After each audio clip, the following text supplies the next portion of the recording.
কাঁচা আম দিয়ে আচার বানিয়ে রেখে দিলে এখন বছরভর ধরে খেতে পারবেন। সেই আচার টক আচার হোক, মিষ্টি আচার কিংবা আমের ঝুরি আচার বা মোরব্বা। আজকে আমি তৈরি করব কাঁচা আমের ঝুরি আচার। আর এখনও বাজারে কাঁচা আম পাওয়া যায়, এই কাঁচা আম দিয়ে তৈরি করে নিতে পারবেন আমের মোরব্বাগুলোকে। আমের মোরব্বা তৈরি করার জন্য আমি এখানে 6টা আম নিয়েছি। আমগুলোকে পরিষ্কার করে ধুয়ে নিয়ে তারপরে গুলোকে ছুলে নিয়েছি, নিয়ে টুকরো করে কেটে নিয়েছি। সাইডের যে অংশগুলো, ওই অংশগুলোকে কেটে নিয়ে 2 পিস করে কেটে নিয়েছি। আমগুলো যেহেতু একটু হলুদ হয়ে গেছে, সেই জন্য এগুলোকে আমি কাঁটা চামচ দিয়ে ফুটো করলাম না। যদি পুরো কাঁচা আম হয় সেক্ষেত্রে একটু ফুটো করে নিতে হবে। এখন একটা পাত্রের মধ্যে কিছুটা নরমাল জল নিয়েছি, নিয়ে 1 চা চামচ চুন নিয়েছি। চুনটাকে জলের মধ্যে খুব ভালো করে গুলিয়ে নিলাম। এখন কেটে রাখা আমগুলোকে চুন জলের মধ্যে দিয়ে ভিজিয়ে রেখে দেবো। এতে করে কী হয়, মোরব্বাগুলো তৈরি করার সময় যখন আমরা চিনির মধ্যে আমগুলোকে দেবো, আমগুলো আর গলে যাবে না, এগুলো গোটা গোটাই থাকবে। আর খাওয়ার সময় মুখের মধ্যে কচকচে ভাবটা লাগবে, খেতে খুবই ভালো লাগবে। আমগুলোকে আমি 2 ঘন্টা জলের মধ্যে, এই চুন জলের মধ্যে ভিজিয়ে রেখে দিয়ে তারপরে জল থেকে পরিষ্কার করে ধুয়ে নেব। এমনি নর্মাল জল দিয়ে 2-3 বার করে আবার পরিষ্কার করে ধুয়ে নিতে হবে। আমি 2 ঘন্টা ভিজিয়ে রেখে দিয়ে তারপরে আমগুলোকে তুলে নিয়ে আবার জল দিয়ে পরিষ্কার করে ধুয়ে নিয়েছি।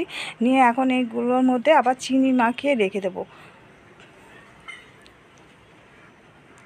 আমগুলোর মধ্যে আমি যেহেতু আমগুলো একটু হলুদ রং ধরে গেছে, সেই জন্য এগুলোর মধ্যে আমি চিনির পরিমাণটা দিয়েছি 300 গ্রাম।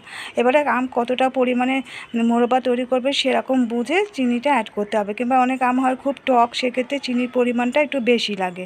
আর একেবারে কাঁচা আম হলে একটু চিনির পরিমাণটা বেশি করে দিতে হয়। আর এখানে যেহেতু হলুদ আমটা হয়ে গেছে, সেই জন্য অতটা চিনির পরিমাণটা একটু কম বেড়ে গেছে। এখন এই আমগুলোকে আমি দিয়ে দিচ্ছি একটা কড়াইয়ের মধ্যে। আর এখানে নিয়েছি একটা তেজপাতা, 1 টুকরো দারচিনি, 2টো ছোটো এলাচ, 4টে লবঙ্গ। এখন গ্যাসে বসিয়ে দিয়ে খানিকক্ষণ জাল করে নেবে। এবার গোটা গরম মশলাগুলোকে দিয়ে দিচ্ছি। গোটা গরম মশলাগুলো দিয়ে আমের মধ্যে দিলে মোরব্বাটা যে তৈরি করবো, এর মধ্যে একটা সুন্দর একটা গরম মশলার ফ্লেভার আসবে। এখন এর মধ্যে দিয়ে দিলাম বিট লবণ 1/2 চা চামচ।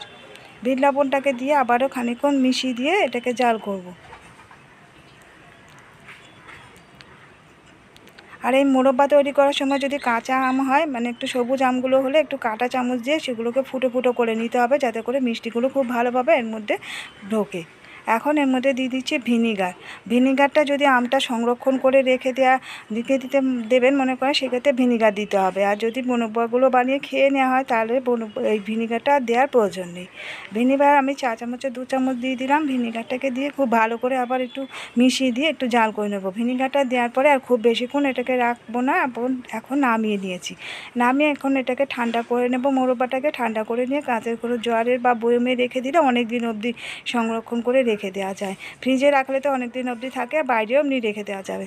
তো কেমন লাগলো আজকের রেসিপিটা কমেন্ট করে জানাতে ভুলবেন না। ভালো লাগলে লাইক দিয়ে দেবেন, শেয়ার করে দেবেন এবং সাবস্ক্রাইব করে রাখার রিকোয়েস্ট করলাম নতুন বন্ধুদের কাছে।